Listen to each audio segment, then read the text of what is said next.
ସମୟ ସରେ ମୁଁ ଏକ ଅଭିଶପ୍ତ ମଣିଷ।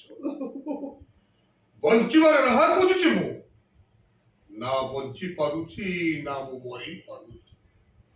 ଏମିତି ଏକ ଅଭିଶପ୍ତ ଜୀବନ ନେଇ ବଞ୍ଚିବା ଅପେକ୍ଷା ମରିଯିବା ସତେ ଗୁଣ ଭଲ।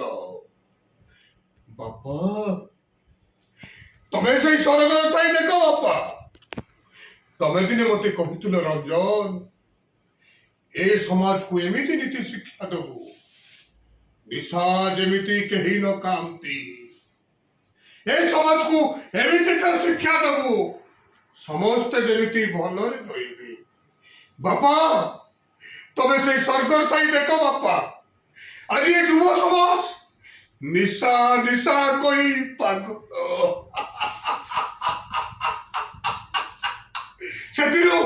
ସେଥିରୁ ତମ ପୁଅ ବି ବଞ୍ଚି ପାରିନି ବାପା। ସେଇ ନିଶା କହି ଆଜି ପାଗଳ ବାପା, ପାଗଳ। ବାପା,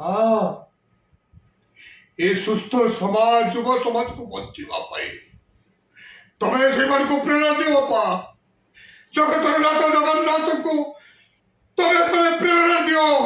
ଏ ସମାଜ କଳୁଷିତ ହେବା ପୂର୍ବରୁ, ଏ ଯୁବ ସମାଜ କଳୁଷିତ ହେବା ପୂର୍ବରୁ ତମେ ଯୁବ ସମାଜକୁ ବଞ୍ଚେଇ ଦିଅ ବାପା। ଏ ଯୁବ ସମାଜ ଆଜି ପାଉଡର ଗଞ୍ଜେଇ ଖାଇ ଆଜି ବହୁତ କିଛି ନିଶାସକ୍ତ। ଏ ନିଶାସକ୍ତ କବଳରୁ ତମେ ବଞ୍ଚେଇ ଦିଅ ବାପା। ତମେ ବଞ୍ଚେଇ ଦିଅ, ବଞ୍ଚେଇ